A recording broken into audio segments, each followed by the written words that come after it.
Hi friends, आज हम बनाएंगे टमाटे का साग। उसके लिए पैन ले, उसमें हम डालेंगे थोड़ा सा तेल। जब तेल थोड़ा सा गर्म हो जाए उसमें हम डालेंगे जीरा राय। जीरा राय जब पक जाए तब उतार। अब हम इसमें डालेंगे थोड़ा सा हल्दी, थोड़ा सा अदरक लहसुन का पेस्ट, सा मिर्ची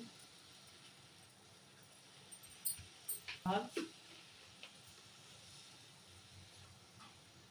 थोड़ा सा नमक डालकर इसे अच्छे से पका लें।